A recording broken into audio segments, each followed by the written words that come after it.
Why does God remain silent and motionless in a flat, white, Eucharistic host captured in the tabernacles of the world? Why? Why does God choose the Eucharistic life?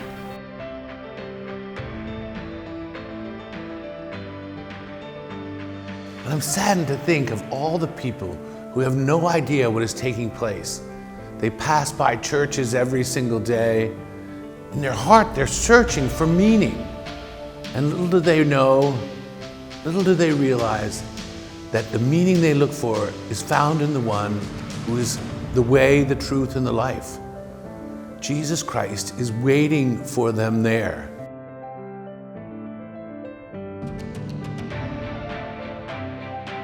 You must eat my body and drink my blood in order to have that salvation. And people knew he meant it literally, because he didn't say, oh, hey everyone, I'm just joking, especially after they said, whoa, this is a hard saying. How can we listen to this?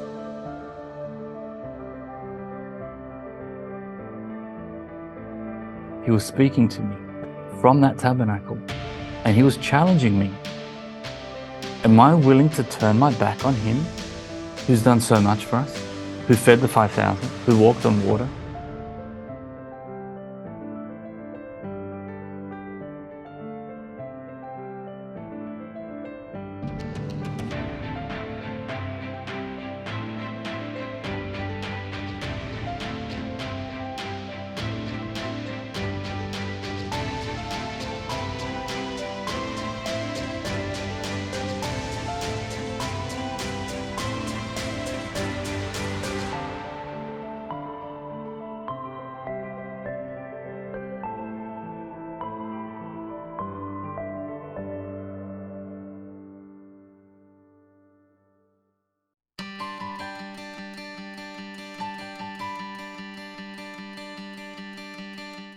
The St. Raymond Nonnatus Foundation, in partnership with Patchwork Heart Ministry and Fiat Ministry Network, present a podcast for divorced and separated Catholics.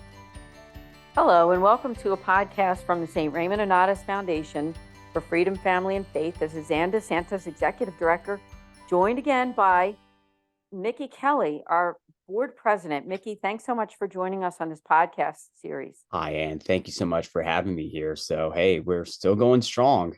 I mean, I'm not sure we're going to tie or break a record set by Broadway, so we'll see about that. Yes, exactly. Now, we have a great topic.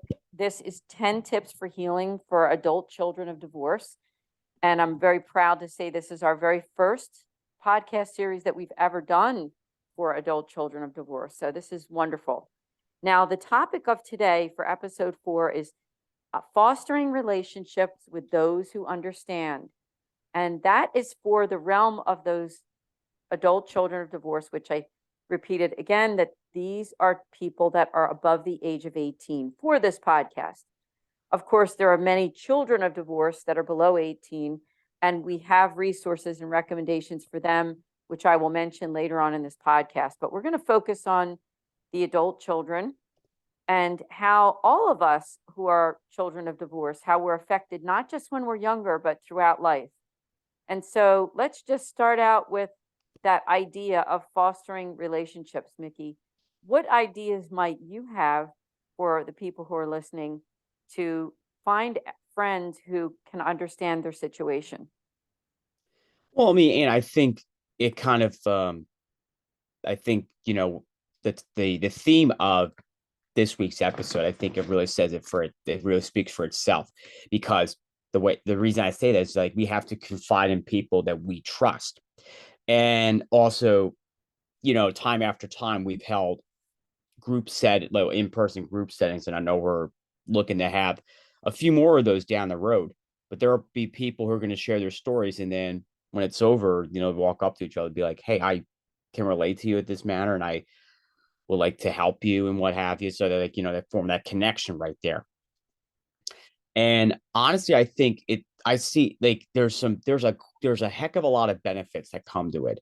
One of those is that you form a new friendship with that person you begin to form that accountability, help that person, like how they're going to overcome this hurdle, or how they're going to, strive to be better, like those kind of things.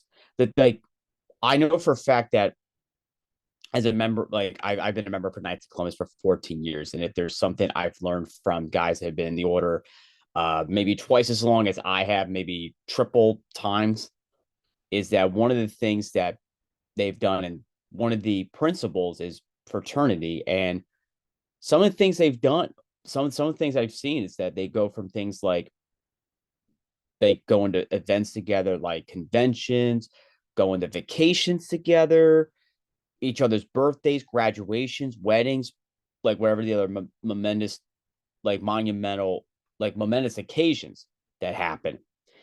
Like, you form that bond with that person you trust.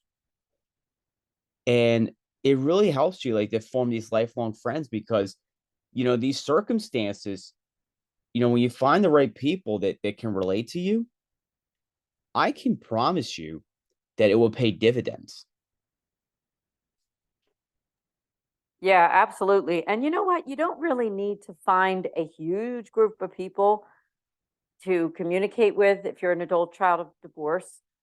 The foundation used to do online support meetings. And by that, I mean, we did these, something like Zoom. It was GoToMeeting, but something like Zoom, where we got together with other people to share experiences for those people who are affected by divorce. But it was a public group, okay, meaning that you would connect with us and then you would get on this call. And we did that for quite a while, and it was good. But the one thing that we learned as a foundation was that some people do not feel comfortable sharing with brand new people that they've never met some intimate details of their feelings and experiences. And so that is why we decided to start this podcast, because this podcast is a way for you to learn about resources and to learn about our personal resources that we have for you to make connections and find people who understand.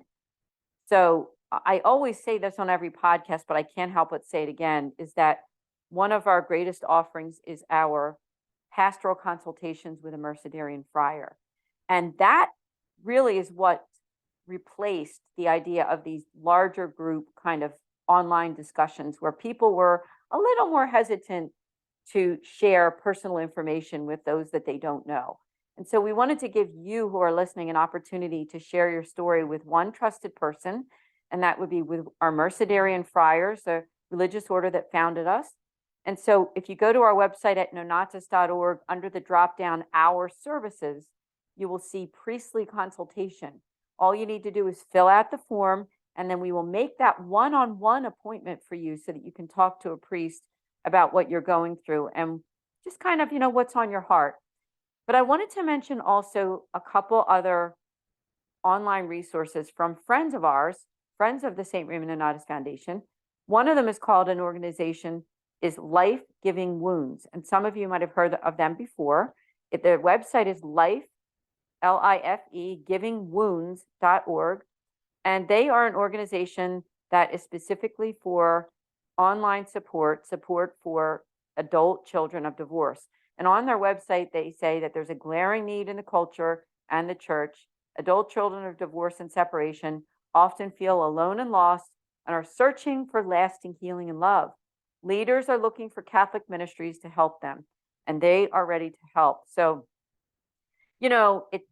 as we've heard before, it does take somewhat of a village, even in the Catholic Church, for us to all work together to help bring healing. So this is another wonderful organization that you can connect with to be able to make those friendships. So do go over to lifegivingwounds.org, and we make a shout out to them, to our friends, and learn more about what they're doing. Now, there's one other person, and I know, Mickey, you're familiar with him, but he's also doing amazing work with adult children of divorce.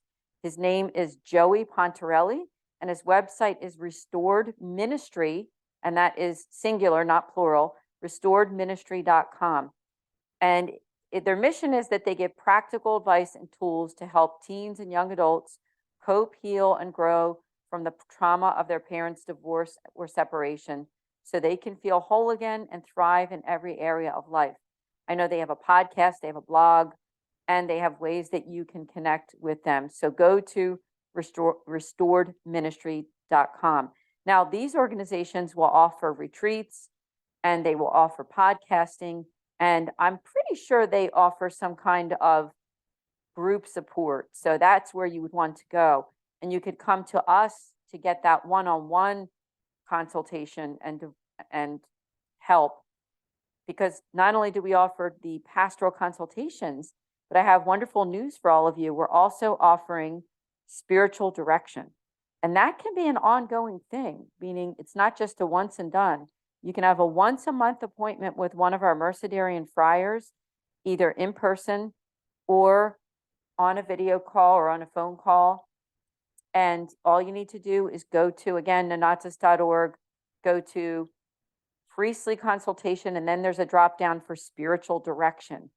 And I have really great news for everybody too, is that we do not charge for anything that we do. We are a nonprofit 501c3 organization. We are in the Catholic directory as well, the official Catholic directory.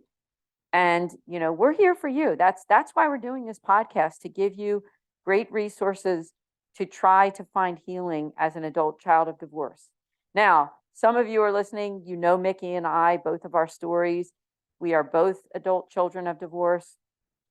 And the topic of number 4 on our list of 10 tips for healing is to foster relationships with those who understand. Now, notice that I didn't say that it has to be with other adult children of divorce. It doesn't. What we're suggesting is that it's with people who understand. And that could be a good therapist, maybe a good Catholic or Christian therapist, or just a good therapist in general. It could even be with somebody who's a really good listener, a good friend of yours, a friend, a relative. I'm going to hand it over to you, Mickey, just to share, was there somebody in your life, whether it be when you were younger or even when you got older, or was it an organization that helped to hear your story and helped you to foster relationships? And did you find somebody who was able to understand during that time? Well, and to be honest with you, I remember when I was navigating high school and I was starting to come to the understanding of what was going on with my parents and what have you. There was a I actually befriended and I had conversations with someone. He was in formation as a deacon, and he's from the Philadelphia area. And, you know, he helped me get through the times where, like, I feel like I was kind of low. Let me put it that way, especially like when you're like an adolescent, you're kind of like at a crossroads, like you want to go in this direction or that direction. And of course, there'll be times like you're going to have to rise up from the adversity that's before you. And I felt like he really gave me, because he went through like some family crisis when he had a problem with his dad growing up, and he kind of kept it a secret for a while. And then he felt that he had to disclose it to, you know, his wife, and, you know, she supported him 100%. He's a deacon now in the Archdiocese of Philadelphia. I'll keep, for the sake of charity, I'll keep him anonymous. But if he's listening to this, I mean, shout out to you, because he really helped me get through quite a bit of some things. I felt like I had like I guess you could probably say like a spiritual hurdle. And it's kind of powerful. Like, this guy was like in formation for the diaconate. And as I was trying to get through undergraduate at junior college, he was ordained, and I got to witness, you know, that occasion, you know, along with his family. And I went to high school with his oldest daughter, and we were in the same shop together. Like, I went to the Votech school, and we were in the same trade together, and like we were like the best of friends. That he was one person that actually helped me get through some of the times, you know, like some of the things right there. The other one was actually a director of religious education that came about when I was entering the junior high phase of grade school. And he would, take over morning announcements, lead prayer. And he also would, there were times like I would have like one-on-one time with him, and he would give me some, like we'll talk about faith and we'll talk about this or that. And, he was really genuine. He was down to earth. Those are like the two that I felt like really helped me get through some of the hurdles I was going through. And of course, I was starting to come to the understanding of what was going on, with my parent, what my parents did. And of course, when I was going through some of the hardest things as a teenager, like, and we're seeing a lot of it with Generation Z, like with the many things that are happening now. Like there was a very alarming statistic that came out, I think in the past 2 years, that nearly half of Generation Z has some kind of mental disorder, and most of it had to do with the woke ideology that's in school, separation, like marital issues, even the things that brought about from the COVID lockdowns that happened, not too long ago. But I feel like the reason I bring these two men up is that we need some good spiritual role models that will help us get through the times that, like, we're going to experience the desert, the spiritual desert. And we have two choices. We can either stick our heads in the sand, literally, like, no pun intended, of course, or we keep like roaming around that desert, just like, Moses leading his promised people, until finally, like, God would bring someone, on that path that will help us, get through it. Thank you so much for sharing all of that. I think it's interesting that God provided for you, and it was it's not always who we think, is it? Sometimes we think that somebody we know right away that comes to our mind when you go through a rough time in your life, whatever it is, but God provides sometimes people that we might know, but maybe we don't quite know as well, or we're not sure that they will be the one. So I just think it's interesting because God did provide for you. And on a personal note, I would say that God has definitely provided for me too. And I've shared with this on other podcasts before. I mean, my parents divorced when I was pretty young. I was only 7 years old, and it was way back in the early 1970s. The reason I'm laughing is just that it was just such a long time ago that they didn't have the support system thing, a lot of the online support and things that they offer today. But I would say that there were key times in my life, whether it was before the age of 18, I had, certain teachers when I was growing up that I became friendly with. I remember my fourth grade teacher who knew what was going on with me and my family, and she befriended me and actually, my mom too, and just was a wonderful person who even attended my wedding when I was, 24 years old, when I finally got married. So, I mean, it's interesting how God provides, key people at specific times in our lives. And I'm sure that for you who are listening, you understand that there's times in your life when God provided someone, because the topic of this podcast, again, is fostering friendships with those who understand. And like I said, it doesn't have to be a large group of people. We figure that out even with the foundation. And when we started to do larger group sharings online, that we kind of experimented with it and found it that most people really want someone that's going to listen one-on-one. And so that's why we wanted to provide the service that we're providing right now. But I do recommend those other two websites I said at the beginning, the Restored Ministry and also the Life Giving Wounds, as far as getting that any additional support that you need. I think they're wonderful organizations because there is no competition at all in Catholic ministry. We're all there to work together to support you, to be able to help you to get and find the healing that you need. But I think with the fostering friendships, I found an article online that I thought was very interesting that I'm just going to kind of read through some of it. and maybe Mickey, you can have some opinion if you want to share.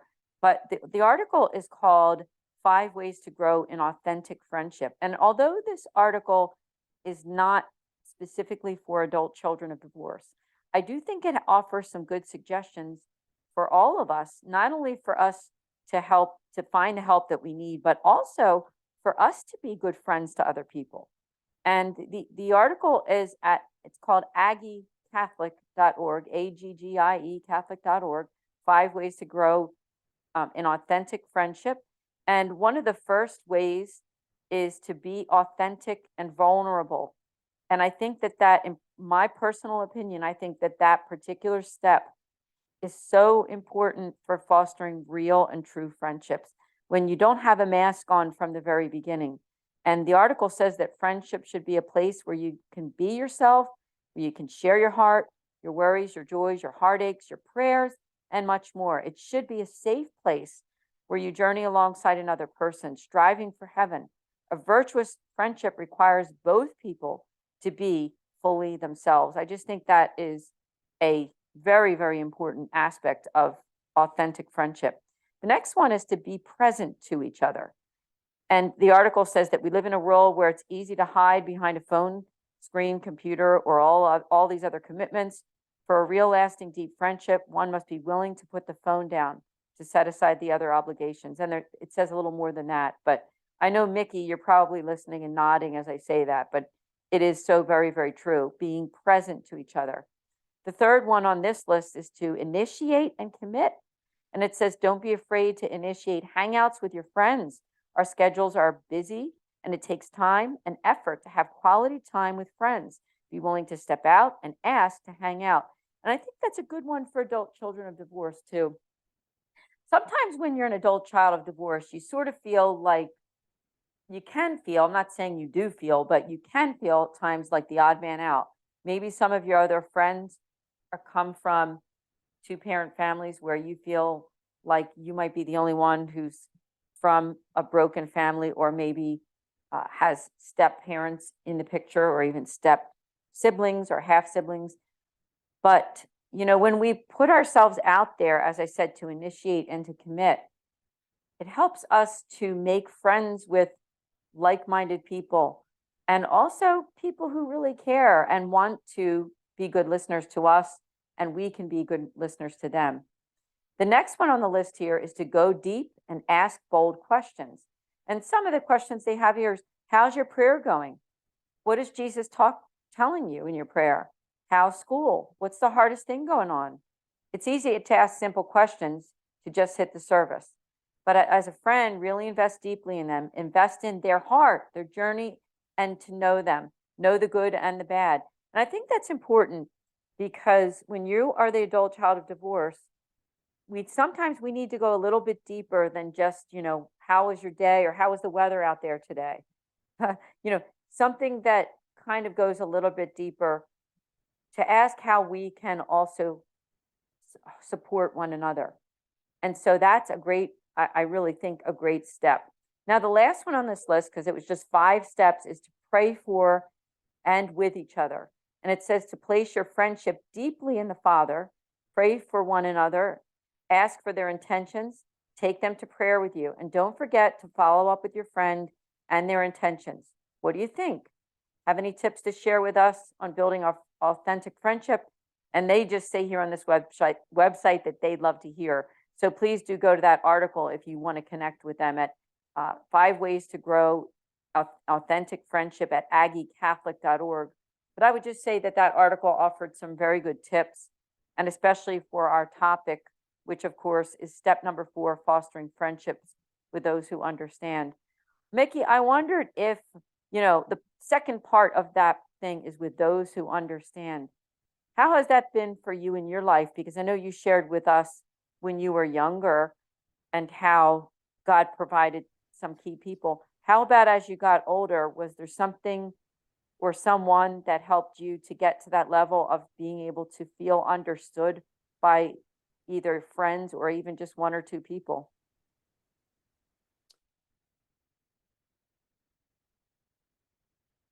If I could pick one thing, Ann, I honestly think that it took me a while to like maybe find an organization to, I mean, I was involved with, help, I've been around, Knights of Columbus, the Culture Project, Generation Life. And I mean, granted, I think the Culture Project too, I think they're going to have their work cut out, especially with the statistic I brought up regarding, the uptick in mental disorders in like among, young people that are fit under the Generation Z group, demographics. But if then of course, I think it took me a while, and then years back I came across, Raymond Nonnatus, and I at some point I met you when I found out about this group, and I just thought to myself, oh, okay, and then I just like whatever, and then of course I kind of think of it as like a boomerang, you're like whatever, and then it just came right back at you, just like that.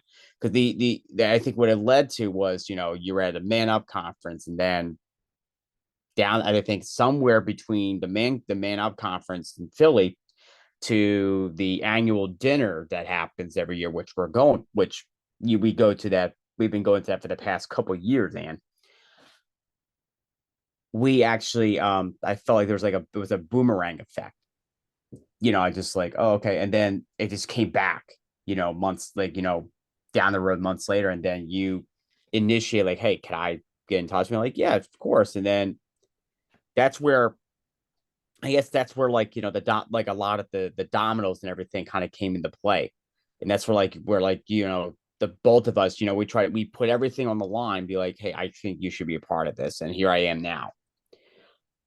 And let's face it, Ann, like we're gonna have our work cut out as well. Let me look at the many people we reached out to, through like the events we attended, let alone the fact too that we've done this, we've done that, and we plant the seeds together, Ann.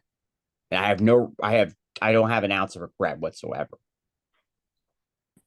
Well, I thank you so much for all that you just said. And it's really been an honor and it is an honor. I don't want to make it sound like it's past tense. It's still happening, isn't it? You and I are still working together with all these beautiful podcasts that we're doing every single month. We do a podcast for divorced and separated Catholics, and now this one for adult children.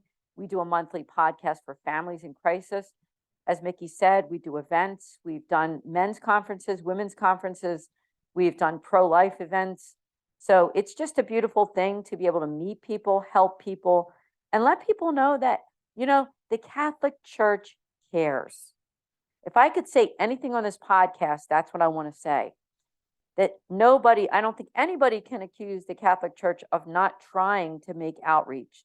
People like us and people like Restored Ministries and people like Life Giving Wounds and all of these other wonderful organizations that Mickey has mentioned on past podcasts like Generation Life or other ones, Pro-Life Union of Greater Philadelphia, they are all doing work to help the Catholic Church. Now, I should say the Pro-Life Union isn't just a Catholic nonprofit. They actually help everybody because they are a nonprofit that's helping to protect human life from conception until natural death.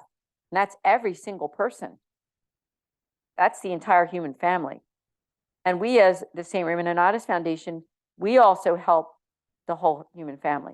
We are a Catholic nonprofit, but we make that outreach to whoever contacts us. We're here for you. We're here to listen, but we are guided by the teachings of the Catholic faith. So we do want to make that kind of clear and that people understand that that's what we're guided by those teachings. And so I do believe we've had a wonderful podcast for this particular episode where we've really focused a lot on ways that we can foster friendships with those who understand. St. Francis of Assisi said that it's not so much in us being understood, but that we can try to understand other people, right? So if you're an adult child of divorce and you feel like, hey, nobody understands me, sometimes the best way to be filled with the Spirit of God is to try to understand somebody else and try to do your best there. And believe it or not, that's a way that you can be healed too. Now, we're going to get into that on another episode. We're going to talk about how you can reach out to other people and how you can go full circle. Like Mickey said, we came full circle. I met Mickey a long while ago, and here he is now with us as our board president, fully healed from the past, I believe. I mean, we're all a work in progress, but he is really has moved forward so much from everything that has happened to him with his younger life and even other things. Praise God, praise God. So I just think we've had a great topic today, and I'm looking forward to next episode. Now, I am going to give away the spoiler for next episode. For episode 5 of 10 Tips for Healing for Adult Children of Divorce, episode 5 is to live out the sacramental life in the greatest of ways. So please do stay tuned next month and listen to that episode. Now, Mickey, do you have any final words before we end? Well, and I think we covered quite a bit with this episode, and I think that article you read about the steps, they're easy, but I think in order for us to make it easy is we have to take that leap in order to make some of these things happen. And I always think of these. But I also think that metamorphically speaking, when 18-year-olds, when they go to join the military, they're out of high school, which I don't blame at all. I mean, college is kind of overrated, One of the things that I remember hearing is that, there's like common stories about they're assigned a battle buddy. So they're like, okay, you're going to be with recruit A, you're going to be recruit B, whatever the case is. The goal is for the next 8 to 10 weeks, depending on what branch of the service this is, by the way. Their goal for the next 8, 10, maybe 12 weeks is this recruit's going to have that recruit's back and vice versa. And their job is to ensure that they complete the challenge and the grouping boot camp that they will endure so they can become a member of the best military of the world. There will be times where they could break. There will be times where they feel like they're going to give up or something. But that job of that battle buddy is to push them. And that battle buddy has to be ready to be pushed. And I think that's something that we all need. We need those battle buddies that are willing to help us, to pray more, to make sure that we're telling our stories, to get that extra holy hour in, to achieve whatever our goals are. That's what, I think that what the Catholic Church needs more in any friendship whatsoever, not just for the adolescents, young adults, but I think also for the older adults too. Sorry, Anne. But anyway, not to poke fun at the boomers or anything, but the point is we need more accountability. Look at some of the saints of the Catholic Church. Many of the saints had a battle buddy. Many of them had accountability. And some of them were canonized together. And there are some that probably were canonized at a later time. And some of those saints credit this saint for, helping them in their spiritual journey. You can too. And let's face it, sainthood is for everyone. And I think one of the key ingredients to becoming a saint is to be held accountable and to hold others accountable. Great way to end the podcast. Thank you for your words of wisdom. And it's been wonderful, this episode. So please do, everyone, join us again next month for the 10 tips for healing for adult children of divorce. Remember to connect with us at our website at nonnatus.org. We are in giving season. I do want to mention that. And if you'd like to give us a donation, there's links on our website there. Thank you for that as well. But most of all, keep us in prayer. We'll see you next time through the St. Raymond Nonnatus Foundation for Freedom, Family, and Faith. Thank you for listening to this podcast.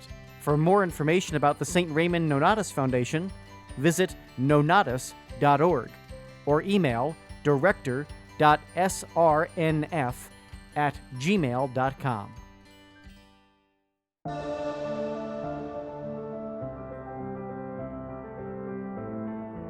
Why does God remain silent and motionless in a flat, white, Eucharistic host captured in the tabernacles of the world? Why? Why does God choose the Eucharistic life?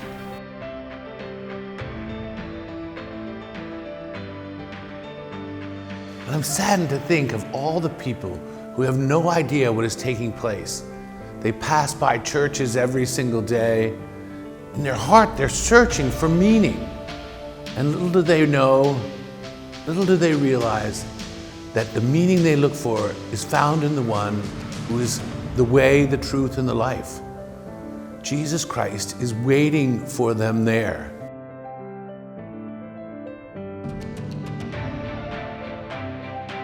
You must eat my body and drink my blood in order to have that salvation.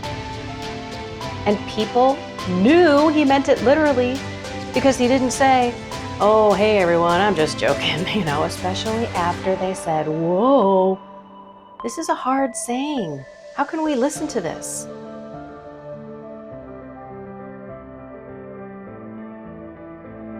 He was speaking to me from that tabernacle, and he was challenging me.